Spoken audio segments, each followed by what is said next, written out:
2007년에 저는 이제 그 기사를 처음 접하게 되는데 너무나 끔찍하고, 그러다가 제가 이제 생각을 해봤던 것 같아요. 내가 만약에 저 세 분 중에 한 사람이었다면은 과연 나는 어떤 반응을 보였을까? 예, 그런 생각이 좀 들었던 것 같아요. 그런데 이분들은 정말 끝까지 예수님 부인하지 않고 이렇게 순교를 하셨는데, 내가 그렇게 할 수 있을까? 막 비명을 지르면서 살려달라고 막 그러지 않았을까? 막 그런 생각이 들더라고요. 그러다가 저는 이제 베드로가 좀 생각이 났던 것 같습니다. 베드로에 대해서 좀 뒤에 나누고 싶고요. 우리가 어떻게 예수님을 믿게 됐고 이 자리에 있는가, 많은 이유들이 있겠지만, 또 우리 이 땅에 오셔서 순교하신 그 선교사님들의 그 피의 값으로 이 자리에 또 있고, 또 우리 주기철 손양원 목사님 같은 또 그런 순교자의 피로 인해서 이 자리에 있는 것은 아닌가 좀 생각이 들었습니다. 그래서 2024년도에 그 생각하면서 이 미랄에 대해서 한번 저는 하나님 마음을 주시고 우리나라 이 나라 이민족 가운데도 한국교회와 성도들 가운데도 또 우리 BB 가운데도 이런 역사들이 있었으면 좋겠다. BBB 가운데서도 순교자가 나왔으면 좋겠다. 그런 마음도 들고요. 꼭 육체적인 죽음을 복음 때문에 우리가 죽지 않더라도 그런 삶을 살았으면 좋겠다라는 마음을 주셨습니다. 오늘 본문 말씀이 잘 아시는 요한복음 12장 24절에서 26절까지 말씀인데요. 우리 한 목소리로 함께 읽어봤으면 좋겠습니다. 시작. 내가 진실로 진실로 너에게 이르노니 한 알의 밀이 땅에 떨어져 죽지 아니하면 한 알 그대로 있고 죽으면 많은 열매를 맺느니라. 자기의 생명을 사랑하는 자는 잃어버릴 것이요 이 세상에서 자기의 생명을 미워하는 자는 영생하도록 보전하리라. 사람이 나를 섬기려면 나를 따르라. 나 있는 곳에 나를 섬기는 자도 거기 있으리니 사람이 나를 섬기면 내 아버지께서 그를 귀히 여기시리라. 아멘. 진실로 진실로 반복을 하시면서 강조를 하고 계시죠. 그래서 한 알의 밀, 자신을 한 알의 밀로 말씀하시면서 땅에 떨어졌다. 하늘 보좌를 버리시고 인간의 몸으로 가장 낮은 곳으로 오신 예수님 자신을 말씀하시면서 죽으면 많은 열매를 맺을 것이다 라고 제자들에게 말씀해 주셨습니다. 그 결과로 저와 여러분이 지금 이 자리에 있는 줄 믿습니다. 그러면서 익숙한 말씀이죠. 저는 이순신 장군 그걸 참 존경하는데 그 영화도 다 봤습니다. 첫 세 영화를 다 봤는데 그 첫 번째 영화가 제일 감동적이더라고요. 근데 이순신 장군이 그 말을 했죠. 살려고 하면 죽을 것이고 죽으려고 하면 살 것이다. 이 말을 했는데 그리고 그 말대로 이렇게 그런 삶을 살았는데 진짜 천국에 가면은 좀 물어보고 싶어요. 어떻게 이순신 장군이 이런 예수님 안 믿으시는 분 같은데 어떻게 예수님이 하신 말씀을 이렇게 할 수 있었을까? 신비롭다. 뭔가 하나님이 거기 역사에는 안 나와 있지만 뭔가 이렇게 계시를 해주신 것 아닐까? 그런 생각이 들더라고요. 또 예수님이 먼저 말씀하셨잖아요. 그렇죠? 제자들에게 생명을 사랑하면 잃어버릴 것이고 미워하면 영생하도록 보전하리라. 제자들에게 말씀하셨고 지금도 저희에게 말씀해 주고 계신 줄 믿습니다. 그러면서 마지막으로 사람이 나를 섬기려면 나를 따르라 이렇게 말씀하셨어요. 사실 여기 예수님을 섬길 수 있는 건 뭐냐면 예수님을 따라가는 건데 예수님을 따라가는 것은 결국 제자의 삶이라고 생각이 됩니다. 그리고 우리가 아는 것처럼 제자들은 한 명도 예외 없이 실제로 예수님을 따랐고 순교자가 다 됐죠. 예수님을 따라서 죽음의 그 자리까지 이르렀고 그래서 지금 주님 곁에서 우리를 또 바라보고 있는 줄 믿습니다. 제가 말씀을 보면서 이 말씀에 대해서 한번 시간적 공간적 배경을 우리가 좀 생각해 보면 좋겠다 그런 마음이 들었습니다. 요한복음 11장 55절과 요한복음 12장 1절 말씀인데요. 우리 한 목소리로 같이 한번 읽어봤으면 좋겠습니다. 시작. 유대인의 유월절이 가까움에 많은 사람이 자기를 성결하게 하기 위하여 유월절 전에 시골에서 예루살렘으로 올라갔더니 유월절 엿새 전에 예수께서 베다니에 이르시니 이곳은 예수께서 죽은 자 가운데서 살리신 나사로가 있는 곳이라. 아멘. 오늘 본문의 배경이 되는 시간과 공간을 우리에게 말씀해 주고 있습니다. 아는 것처럼 유월절 예수님이 잡혀서 죽기 죽으신 그 주입니다. 그리고 엿새 전, 그러니까 월요일 날이었습니다.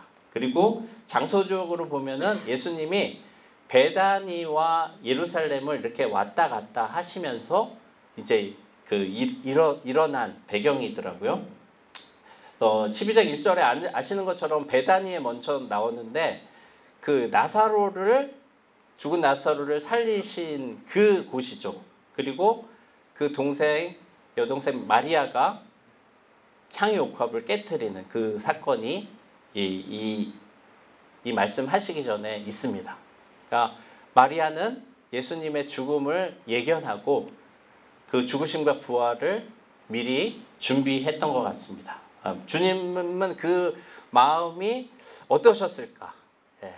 그것을 알아주는 한 사람 있었다는 거. 그래서 그 복음이 전하는 곳마다 이 일을 다 얘기하라 그렇게 말씀하신 정도로 그런 예수님께 많은 위로가 됐던 시간이 아니었을까 생각됩니다. 그리고 우리가 아는 것처럼 이 말씀하시기 전에 어떤 일이 일어났냐면 예루살렘에 입성을 하시죠. 그렇죠? 나귀 새끼를 타시고 왕으로 입성하십니다. 사람들은 호산나 우리를 구원해달라고 열광을 합니다. 왕으로 입성하셨는데 사실 예수님은 다른 마음이 있었던 것 우리가 알고 있죠. 겸손의 왕으로 죽기 위해서 지금 임하고 있는데 사람들은 다 이제 그걸 모르니까 자기를 로마에서 해방시킬 그런 구원자로 맞이하고 있는 거죠. 예수님이 이런 상황 가운데서 오늘 말씀을 이제 주셨다라고 우리는 이해할 수 있겠죠. 제자들의 상태와 예수님의 마음에 대해서 한번 또 생각해 보면 좋겠습니다. 요한복음 12장 16절 말씀인데요. 한 목소리로 같이 읽겠습니다. 시작.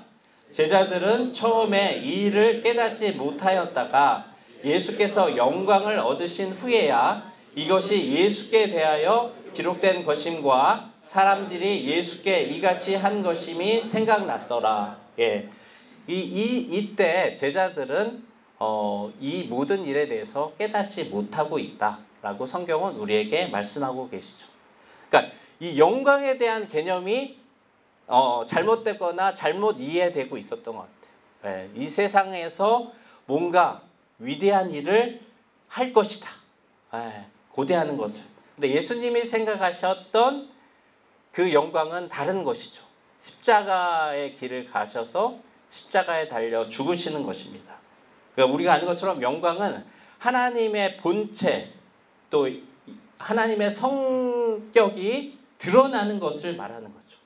하나님의 본체와 성격을 여러 가지로 얘기할 수 있겠지만 사랑과 공의, 거룩이라고 할 수 있을 것입니다. 바로 십자가상에서 예수 그리스도를 통해서 하나님의 그 영광, 그 본체, 성격을 드러내시는 그 일을 제자들은 이때는 깨닫지 못했지만 나중에는 분명히 깨닫게 됐다고 성경 기자는 우리에게 말씀하고 있죠. 자, 이때 예수님의 마음은 어떠셨는지 요한복음 12장 27절 말씀 함께 또 읽도록 하겠습니다. 시작. 지금 내 마음이 괴로우니 무슨 말을 하리요? 아버지여 나를 구원하여 이때를 면하게 하여 주옵소서. 그러나 내가 이를 위하여 이때에 왔나이다. 아멘. 주님의 마음을 정말 어떻게 헤아릴 수가 있을까요? 헤아릴 수가 없을 것 같습니다. 근데 예수님이 우리에게 말씀해 주고 계시죠. 내 마음이 괴롭다. 그리고 아버지에게 구하십니다. 이때를 면하게 해달라고. 주님께서는 사명이 분명하셨거든요. 내가 이 일을 위해서 왔다고 분명한 사명이 알고 계셨고 심지어 예루살렘으로 올라가야지라고 결단하시면서 그 길을 가셨음에도 불구하고 이런 고백을 하고 계신 거죠. 그리고 우리가 아는 것처럼 이 잔을 내게서 옮겨달라고 기도하셨지만 내 뜻대로 하지 마시고 아버지의 원대로 하기를 원하십니다. 라고 그 십자가의 잔을 순종으로 드셨고, 그래서 저와 여러분이 이 자리에 있는 줄 믿습니다. 여기서 죽음에 대해서 한번 생각해 봤으면 좋겠습니다. 두 가지 정도 생각해 봤으면 좋겠는데, 첫 번째 에스더의 모습을 좀 생각했으면 좋겠습니다. 에스더 4장 16절 잘 아는 말씀인데요. 우리 함께 한 목소리로 읽었으면 좋겠습니다. 시작. 당신은 가서 수산에 있는 유다인을 다 모으고 나를 위하여 금식하되 밤낮 3일을 먹지도 말고 마시지도 마소서. 나도 나의 시녀와 더불어 이렇게 금식한 후에 규례를 어기고 왕에게 나아가리니 죽으면 죽으리이다 하니라. 아멘. 저는 이 말씀을 통해서 이 자기 포기를 하는데 순장이 중요하다라고 생각이 됩니다. 오늘 재원 형제님 간증을 통해서도 한 사람이 얼마나 중요하고 순장이 얼마나 중요한가 이렇게 저는 다시 한번 깨달을 수 있었는데요. 우리가 아는 것처럼 에스더가 이런 고백을 단번에 했었나요? 예? 순장인 모르드게가 왕에게 나아가서 얘기해 라고 했을 때 에스더는 네 알겠습니다 하고 즉시로 이렇게 반응했었나요? 아니잖아요. 그쵸? 30일 동안 왕의 부름을 받지 못했다 라고 간곡하게 얘기하면서 내가 지금 이렇게 나가면 죽습니다. 좀 힘들겠습니다. 어렵겠습니다. 라고 이제 얘기를 한 거잖아요.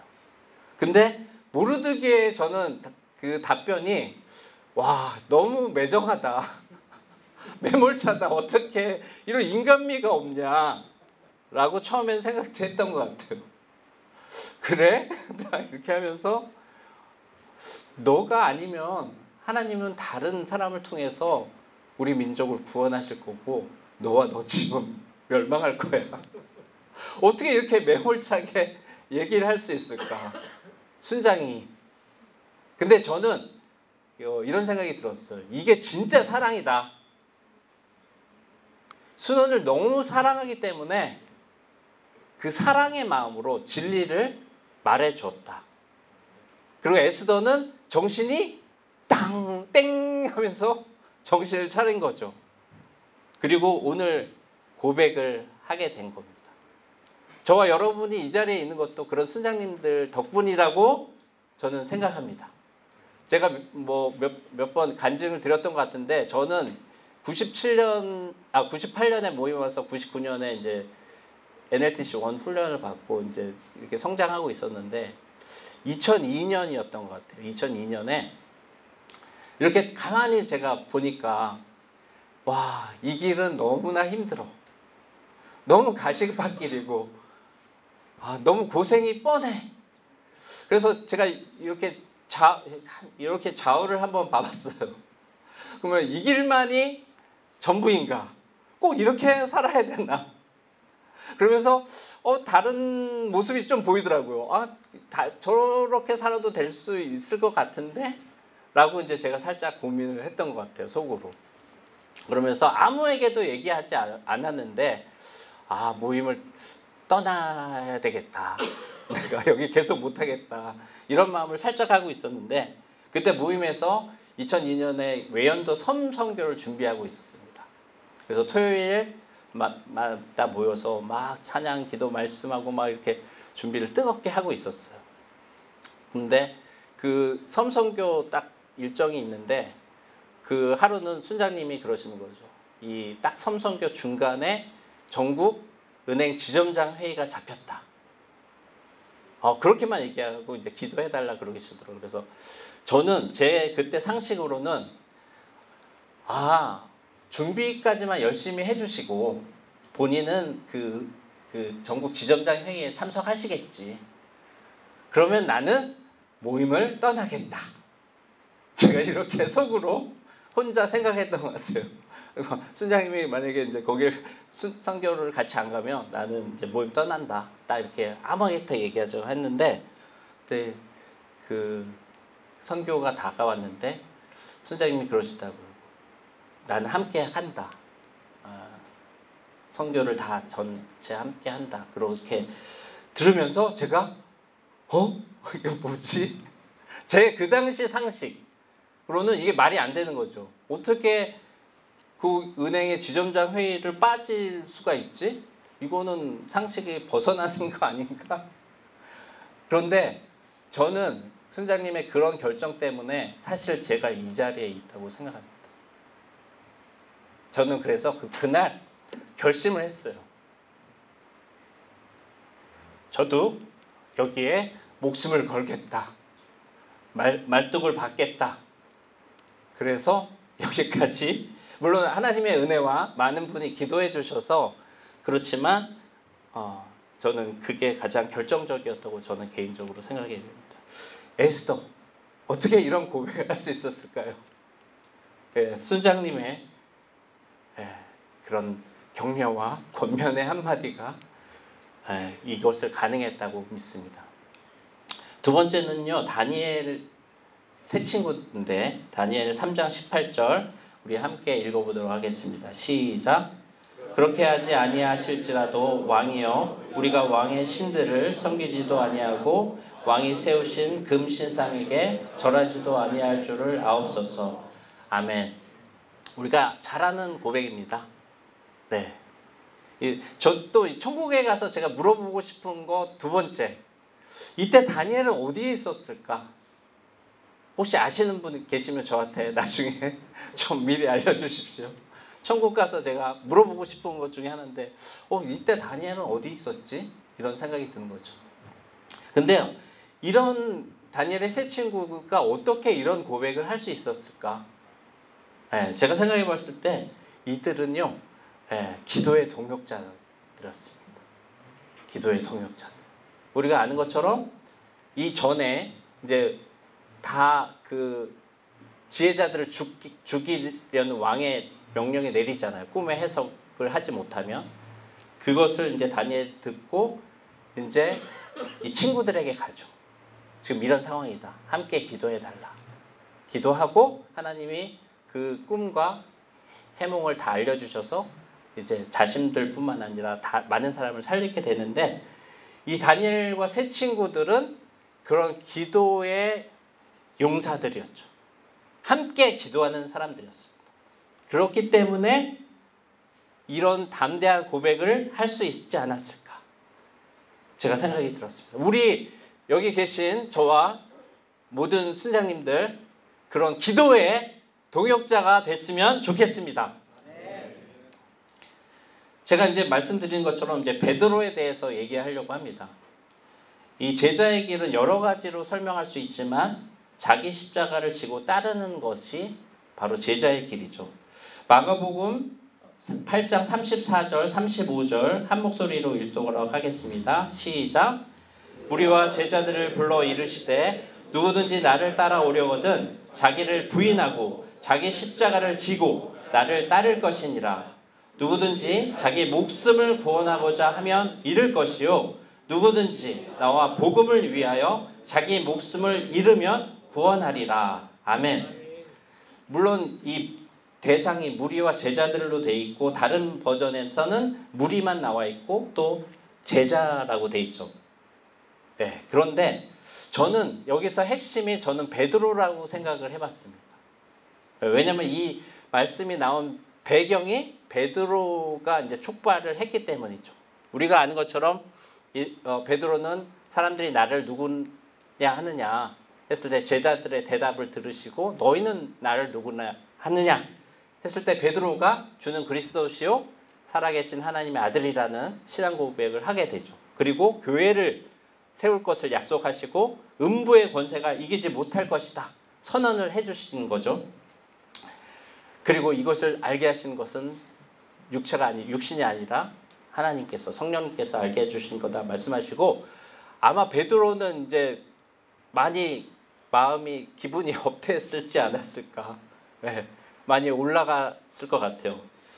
이거 약간 번외 얘기인데 저희 아이들이 저 아빠한테 서운한 게 하나가 있대요. 그게 뭐냐면 제가 좀 칭찬에 인색했습니다.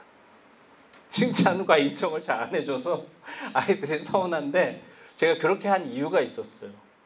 잘못된 거겠지만 제가 늘 뭔가 이렇게 사람들의 칭찬과 인정을 받고 높아지면 꼭 넘어지더라고요. 그게 너무 안 좋았어요. 저는 제 경험상.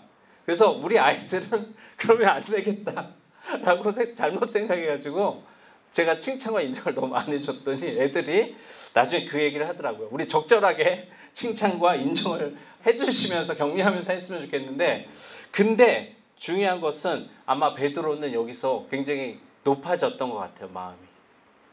네, 그러니까 예수님이 이제 오신 이유, 사명에 대해서 내가 붙잡혀서 고난당하고 죽고 부활할 것이다 얘기를 딱 얘기하니까 베드로는 금방 막아설면서 막 리뷰크, 영어로 하면 꾸짖었다 그랬어요. 막 예수님을 꾸짖고. 그러니까 예수님이 뭐라 그래요? 사단아 물러가라 그러잖아요. 바로 주님이 바뀌시거든요. 그러면서 사실은 이 말씀을 베드로를 위시한 제자들에게 말씀하신 거죠. 그러면 이 말씀의 본의가 무엇일까? 자기를 부인한다는 건 무엇일까? 저는 자기 생각을 내려놔야 된다. 자기 생각을 내려놔야 된다라고 생각됩니다. 내 시간표도 내려놓고 내 계획도 내려놓고, 우리가 비비비를 불러와서 우리 명확하잖아요, 사명이. 근데 각자 계획들이 있고 각자 시간표들이 있을 수 있거든요. 근데 하나님의 뭘 생각하시고 어떤 계획을 갖고 계신가, 이게 더 중요하다는 생각이 듭니다. 그것들을 좀 내려놨으면 좋겠다. 그리고 자기 십자가를 지고 주님을 따른다는 것은 뭘까? 우리는 예수님이 지신 십자가를 질 수 없죠. 그건 예수님만의 사역이셨으니까. 고유한 구속 사역이셨습니다. 우리에게는 주님이 맡겨준 사역이 있는데 특별히 제자 사역이라고 생각이 되고요. 근데 이것을 내가 나를 향한 하나님의 뜻, 부르심으로 확신했다면 여기에 생명을 걸어야 된다 라고 생각이 됩니다. 베드로를 생각해 보죠.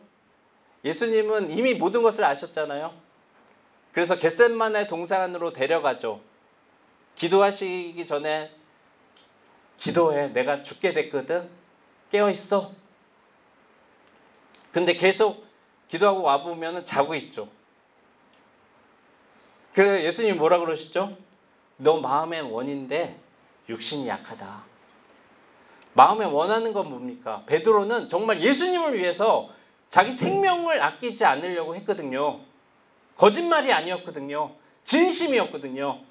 나는 꼭 그렇게 할 거야. 다른 사람은 다 도망가도 나는 예수님 부인하지 않고 예수님 위해서 죽을 수 있어. 그렇게 할 거야. 라고 하는 게 그 마음의 원이었어요. 근데 예수님 뭐라 그러면 육신이 약하다. 너의 결심으로 되는 게 아니야. 그래서 깨어 기도해야 되는 거야. 그리고 나는 너를 위해서 기도하고 있어.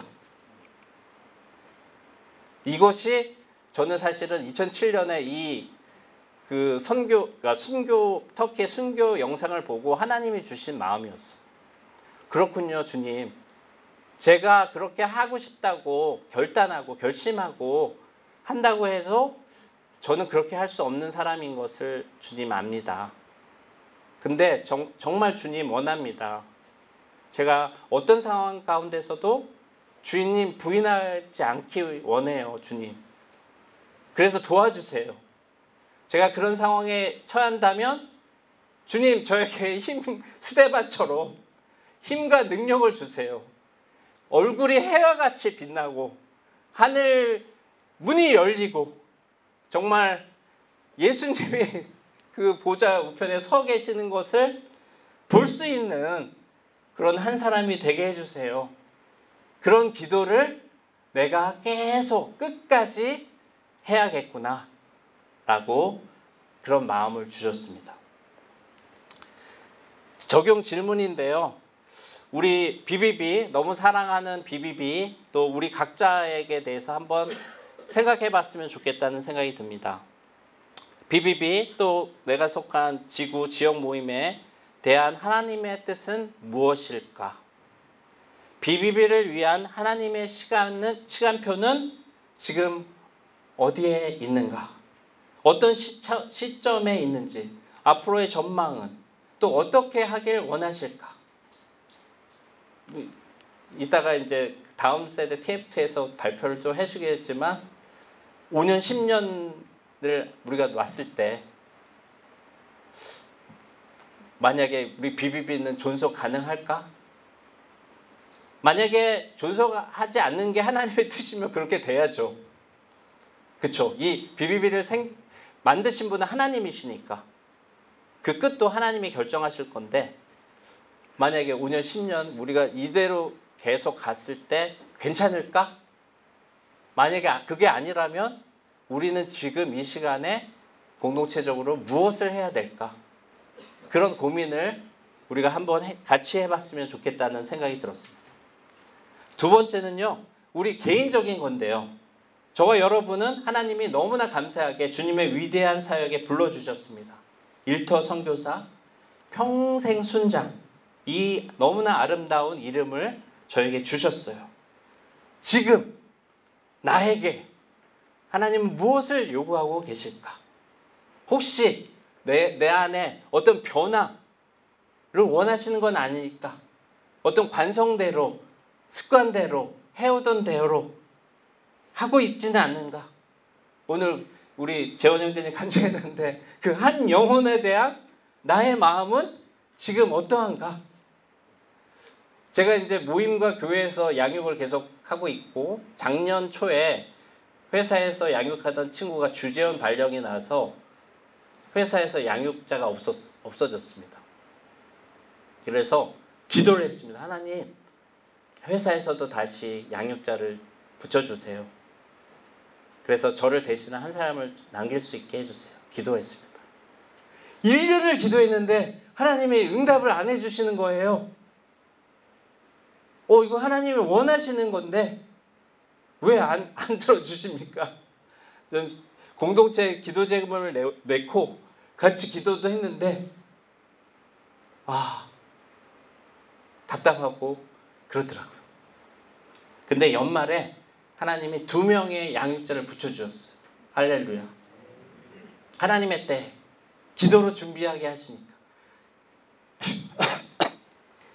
그리고 제 마음에 너 기존에 네가 하던 방식으로 하면 안 돼.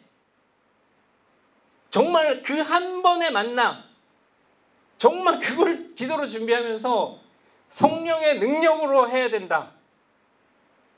그렇지 않으면 안 된다. 그런 마음을 주셨습니다.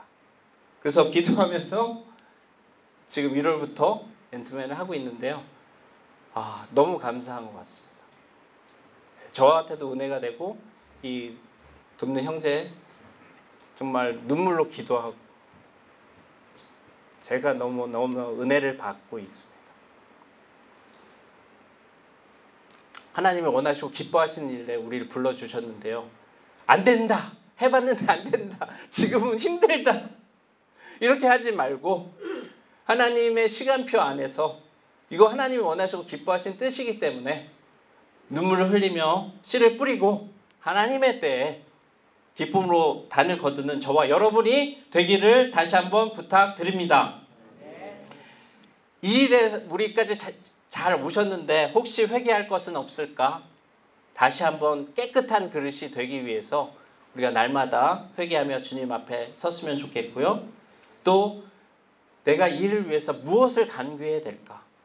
또 나만 잘하면 되는 게 아니라 우리가 함께 힘들고 어려운 동역자들이 있다면 그들을 위해서 어떻게 무엇을 위해서 기도해야 될지 한번 고민하는 2024년이 됐으면 좋겠습니다. 제가 기도하고 마치도록 하겠습니다.